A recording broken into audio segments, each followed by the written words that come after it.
Hello guys, नमस्कार, आदाब, सत श्री अकाल जी। मैं साहिल और आप देख रहे हैं जी नॉब टीवी और आप देख रहे हैं आपका फेवरेट शो बॉलीवुड अखबार। जैसे कि आप जानते हो, बॉलीवुड की बहुत सारी अपडेट्स और कहानियां हम आपको इस शो में बताते हैं। इन्हीं बातों के साथ आज के शो में भी बहुत कुछ खास है, तो शुरू करें। आइए। फिल्म इंडस्ट्री में आजकल काफी वोलेटाइल सिचुएशन है गाइस, क्योंकि वॉर 2 और कूली के बीच की टक्कर बहुत ज्यादा इंटेंस होती जा रही है गाइस। वॉर 2 एक बड़ा जगरनॉट है, लेकिन कूली भी अपने लिए ऑडियंस के बीच जो है रास्ता वो बना रही है। पहले रिपोर्ट्स में बोला गया था कि वाईआरएफ ने इंडिया के सारे सिंगल, डुअल और ट्रिपल स्क्रीन थिएटर्स में 100 शोज वॉर को दे दिए हैं और कूली के लिए सिर्फ 1-2 शोज ही बचे हैं। लेकिन आखिर 4 दिनों में सिचुएशन बदल गई है। एडवांस बुकिंग की वजह से कूली के शोज बढ़ रहे हैं। जब पहली बार रिलीज की कैपेसिटी ₹8 करोड़ थी, वो बढ़कर 13 करोड़ हो गई है। मतलब 60% का जो है वो इंक्रीज इन्होंने किया है। वॉर 2 हिंदी में लीड करेगा, लेकिन कूली की डिमांड इतनी है कि हिंदी ऑडियंस में इसकी ऑक्यूपेंसी बेटर हो सकती है। एक मल्टीप्लेक्स ओनर ने एनोनिमसली बताया कि टायर 2 और टायर 3 शहरों में कूली अच्छी चल रही है, इसलिए शोज उनके बढ़ा दिए गए हैं। दूसरे सिनेमा हॉल के मालिक ने कहा कि उन्हें वाईआरएफ की तरफ से स्ट्रिक्ट ऑर्डर मिले हैं कि कूली को एक भी शो ना मिले, लेकिन ऑडियंस डिमांड देखकर उन्होंने 2 शोज कूली को अरेंज करके दे दिए, जो अब अच्छे टिकट बेच रहे हैं। सिनेमा हॉल्स के नाम छुपा कर रखे गए हैं ताकि उनके फाइनेंशियल इंटरेस्ट सेफ रहे, पर बुक माई शो पे कूली के शोज डेफिनेटली बढ़ रहे हैं। सो देखना ये होगा कि कल यानी कि 14 अगस्त को जब ये 2 फिल्में क्लैश होती हैं तो क्या स्पेशली इन दोनों में इंटरेस्ट बनता है। हमें तो बहुत मजा आने वाला है। वैसे आप कौन सी मूवी देखने वाले हो, बताना जरा कमेंट सेक्शन में। रेडिको खैतान लिमिटेड ने एक जबरदस्त पार्टनरशिप अनाउंस की है जी बॉलीवुड सुपरस्टार शाहरुख खान, उनके बेटे आर्यन खान और एंटरप्रेन्योर निखिल कामत के साथ। जीरोदा के को-फाउंडर के साथ ये कोलैबोरेशन एक नई premium alcoholic beverage venture Diabol spirit के नाम से लॉन्च करेगा। इस पार्टनरशिप के तहत Radico Khaitan Diabol spirit BB और डियाबोल स्पिरिट प्राइवेट लिमिटेड में 47.5% इक्विटी स्टेक खरीदेगा, जिसका इन्वेस्टमेंट अराउंड होगा ₹40 करोड़। ये alliance globally sourced heritage rich luxury spirit को इंडिया और इंटरनेशनल मार्केट्स में लाएगा, जिसमें लग्जरी टकीला फ्लैगशिप प्रोडक्ट होगा। रेडिको खैतान के मैनेजिंग डायरेक्टर अभिषेक खैतान ने कहा कि उनका फोकस हमेशा से कंज्यूमर सेंट्रिक इनोवेशन पर रहा है और डियाबोल के साथ वो एक नया बोल्ड चैप्टर शुरू कर रहे हैं, जिसमें शाहरुख खान की स्टार पावर, आर्यन खान की एंटरप्रेन्योरियल एनर्जी और निखिल कामत का विजनरी आउटलुक शामिल है। शाहरुख खान ने कहा कि हर बड़े आइडिया के पीछे सही एनर्जी डेफिनेटली होनी चाहिए और डियाबोल में ये एनर्जी मिल रही है, जो ब्रांड को बोल्ड और फ्यूचर फेसिंग बनाएगी। आर्यन खान ने बताया कि उनका गोल सिर्फ एक प्रोडक्ट बनाना नहीं, बल्कि ऐसी ब्रांड क्रिएट करना है जो कल्चर का हिस्सा बन जाए। निखिल कामत ने भी कहा कि कल के बेस्ट ब्रांड्स हिस्ट्री, कल्चर और क्राफ्ट्समैनशिप पर होंगे और डियाबोल इसी पर फोकस करता है। ये कोलैबोरेशन रेडिको खैतान के लिए लग्जरी स्पिरिट सेगमेंट में अपनी प्रेजेंस बढ़ाने का एक बहुत बड़ा स्टेप है, जो स्टार पावर और एंटरप्रेन्योरियल दिमाग का परफेक्ट कॉम्बिनेशन है, जो सोफिस्टिकेटेड और हेरिटेज रिच ड्रिंक्स की डिमांड को कैप्चर करेगा। नाडेडवाला ग्रैंडसन एंटरटेनमेंट ने ऑफिशियली अनाउंस किया है जी टीजर बागी 4 का, जो आप सबने देखा भी और बहुत आप सबने प्यार भी दिया और दे रहे हो, जो कि हिट एक्शन फ्रेंचाइजी का चौथा हिस्सा है। फिल्म में टाइगर श्रॉफ लीड रोल में है और ये उनका सबसे इंटेंस रोल माना जा रहा है। पहला पोस्टर शो करता था कि टाइगर को खून से भरे बाथ टब में बिठाकर, जिसमें उनकी आंखों में बदला और ठंडी पकड़ दिखती है। इस फिल्म में संजय दत्त विलन के रूप में है, जिनका प्रेजेंस मैनिक और अथॉरिटी लेकर आता है। सोनम बाजवा भी फिल्म का हिस्सा है अपनी स्लीक और मिस्टीरियस वाइब के साथ, जो फिल्म में इंट्रीग बढ़ाती हैं। और सबसे खास बात यह है कि farmer miss universe Harnaaz Sandhu अपना पावरफुल डेब्यू कर रही हैं, जिसमें वो ब्यूटी के साथ साथ रो स्ट्रेंथ भी दिखाएंगी। हरनाज संधू ने हाउसफुल 5 के बाद बागी 4 में एकदम बोल्ड अवतार में एंट्री की है, जो काफी टॉक ऑफ द टाउन हो रहा है। बागी 4 की स्टोरी एक रॉ लव स्टोरी के साथ हाई ऑक्टेन एक्शन और इंटेंस ड्रामा को ब्लेंड करेगी। ये फिल्म दिखाती है प्यार और नफरत के टफ क्रॉस रोड्स, जहां लॉयल्टी, खून भी गाइस बहता है, बदला जलता है और दिल सबसे खतरनाक हथियार बन जाता है, तब क्या होता है। स्टोरी और स्क्रीन प्ले साजिद नाडेडवाला ने लिखा है, जबकि डायरेक्शन एक्शन स्पेशलिस्ट ए हर्षा कर रहे हैं। फिल्म 5 ऑफ सितंबर को सिनेमाज में रिलीज होगी, जिसमें आपको जबरदस्त एक्शन सीक्वेंसेस और ग्रिपिंग ड्रामा देखने को मिलने वाला है। बालाजी टेलीफिल्म्स और टीवीएफ मोशन पिक्चर्स ला रहे हैं Vivaan force of the forest, जिसमें अब जुड़ गए हैं मनीष पॉल, जो अपनी करिस्मेटिक स्क्रीन प्रेजेंस और वर्सेटिलिटी के लिए मशहूर हैं। फिल्म में ऑलरेडी सिद्धार्थ मल्होत्रा और तमन्ना भाटिया हैं। विवान की डायरेक्शन दीपक मिश्रा और अरुणब कुमार ने की है और प्रोड्यूस कर रही हैं जी एकता रॉय कपूर, शोभा कपूर और अरुणाब कपूर।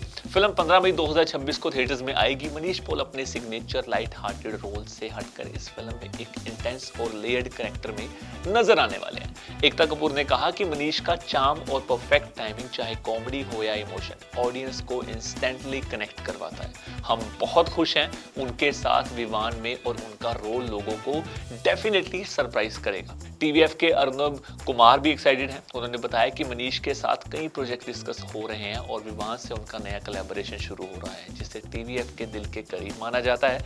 उन्होंने कहा, मनीष हमारी पहली चॉइस थे और हम उनके साथ और भी यादगार किरदार बनाने की उम्मीद करते हैं। अगले प्रोजेक्ट्स में मनीष सनी संस्कारी की तुलसी कुमारी, जो करण जौहर के प्रोडक्शन के अंडर फिल्म आने वाली है, उसमें काम करेंगे।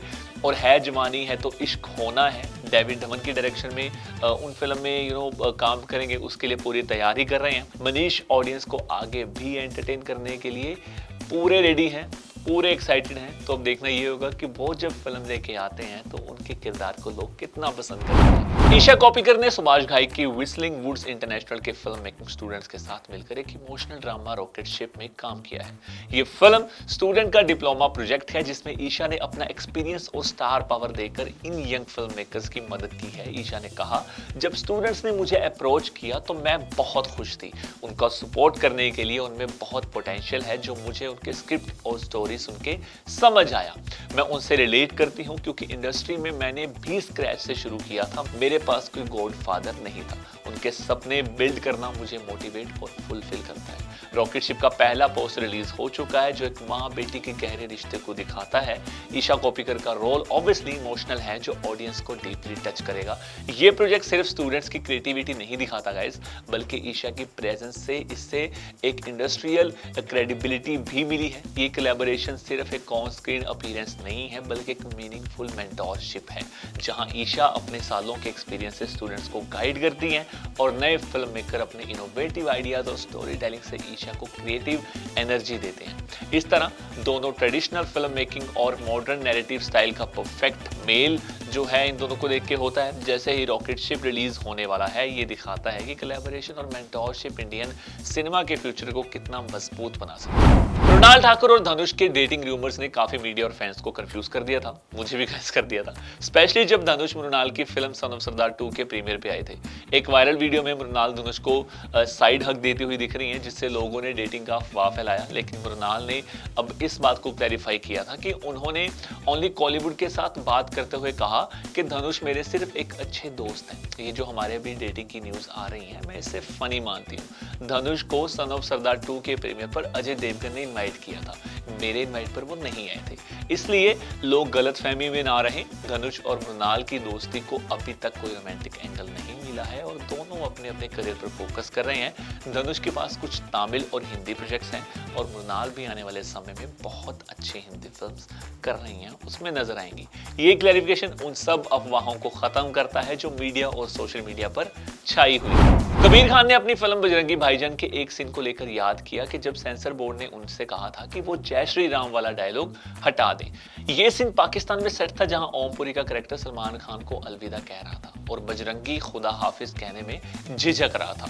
तब ओमपुरी ने पूछा, आप लोगों में क्या कहते हैं, जय श्री राम ना? और बिना किसी हेजिटेशन के ओमपुरी ने जय श्री राम बोला। लेकिन सेंसर बोर्ड ने इस डायलॉग को कटने को कहा, क्योंकि उन्हें डर था कि मुस्लिम समाज को कहीं इस बात का बुरा ना लग जाए। कबीर खान ने जवाब दिया कि मैं खुद मुस्लिम हूं और मुझे कोई प्रॉब्लम नहीं है। उन्होंने बताया कि उन्होंने दिल्ली में ऐसे ग्रीटिंग्स देखे हैं जहां जय श्री राम को पॉलिटिकल मतलब से अलग समझा जाता है, मतलब उस जय श्री राम वर्ड को पॉलिटिकल एजेंडा से ना देखा जाए ओल्ड दिल्ली में लोग जय श्री राम से एक तरह से हेलो या गुड बाय करते थे, तो उन्होंने बोर्ड से कहा कि ये सब गलत है और इसलिए उन्होंने अपने डायलॉग के लिए फाइट की और वो डायलॉग फिल्म में बना रहा।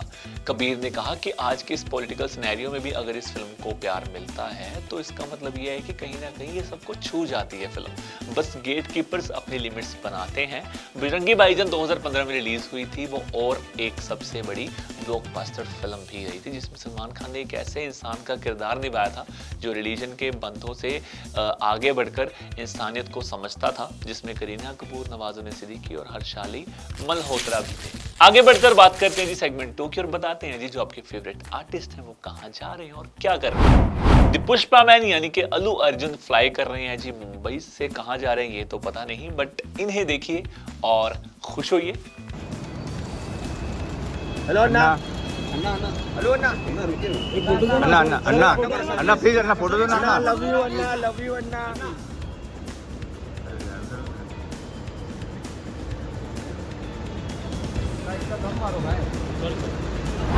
The shy and very brilliant artist Munawar Farooqi spotted at पति पत्नी और पंगा के सेट पे for shoot. Have a look guys. क्या एंट्री ली है? ये अच्छा नहीं था। क्या मतलब है? भाई यहाँ पर, भाई यहाँ पर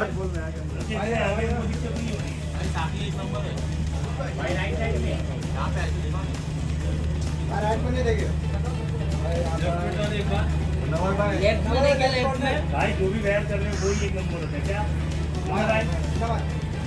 सही बात ना? तारा सुतारिया और वीर पहाड़िया यानी कि ये कपल यानी कि र्यूमर्ड कपल स्पॉट हुआ है जी कैफे में एक बैंड्रा में। जरा देखिए।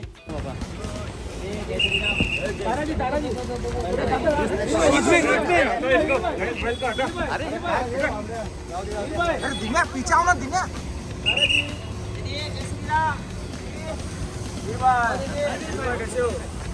हाँ हाँ आराम आराम।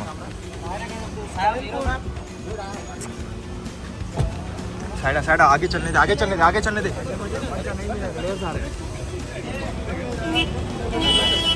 इकडे घे ना थोड़ा। एक मिनट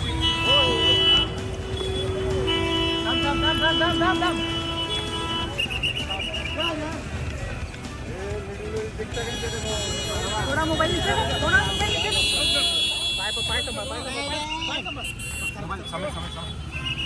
समीर मोबाइल समीर अश्विन हाथ छोड़। चलो चलो। सिद्धार्थ मल्होत्रा जी शूट कर रहे हैं गोरेगांव में और स्पॉट हो गए। Have a look guys. Siddharth sir यहाँ पर थे यार।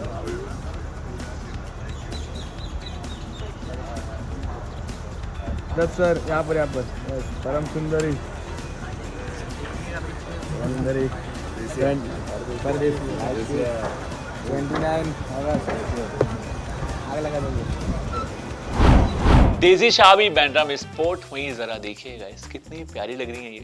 आगे मत जा एक ही जगह खड़े रहो। ए भाई ये मैगी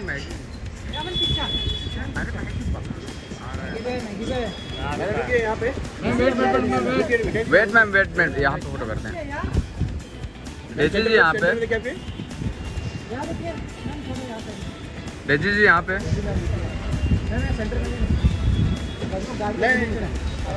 बस भैया यहाँ पे गाड़ी का नंबर है। हाँ नहीं मैम यहाँ पे सामने क्या चंदा।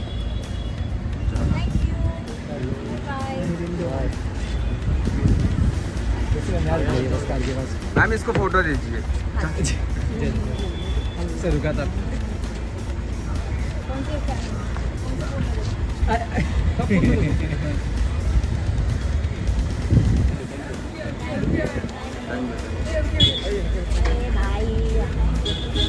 सब अंदर रहते हैं। यहाँ पे मैम यहाँ पे डेली जी यहाँ पे उनका हुआ है।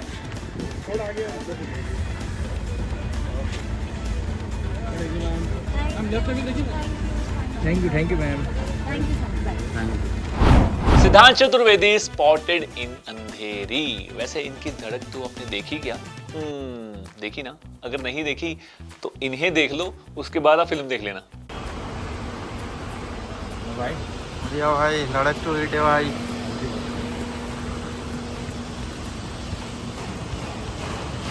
हाय भाई। सारा Ali Khan spotted at Manish Malhotra house in Bandra. Have a look, guys. Happy birthday. Wait wait wait wait wait wait wait. अरे ढकलो मत।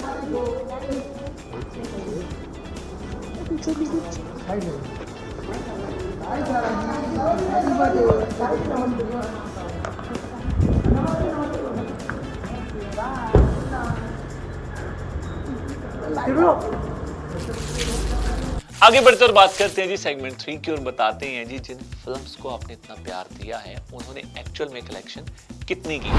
तो बात शुरू करते हैं जी महाअवतार नरसिम्हा से। तो डे 19 को इस फिल्म ने अर्न किए जी 6 करोड़ रुपीस और टोटल इस फिल्म ने अर्न किए हैं जी 180.90 करोड़ रुपीस। सयारा की बात कर लेते हैं जिसको आपने मोस्ट सक्सेसफुल फिल्म गैस बना दिया है। तो डे 26 को इस फिल्म ने अर्न किए जी 1.50 करोड़ रुपीस और टोटल इस फिल्म ने अर्न किए हैं जी 321.35 करोड़ रुपीस। तो गाइस ये था हमारा आज का बॉलीवुड अखबार। आई होप आपको हमारा अखबार पसंद आया होगा, इसके पन्ने आपको अच्छे लगे होंगे। ऐसे ही आप प्यार देते रहिए, मिलते रहेंगे रोज नए नए किस्सों के साथ, नई नई खबरों के साथ। Thank you so much guys, take care.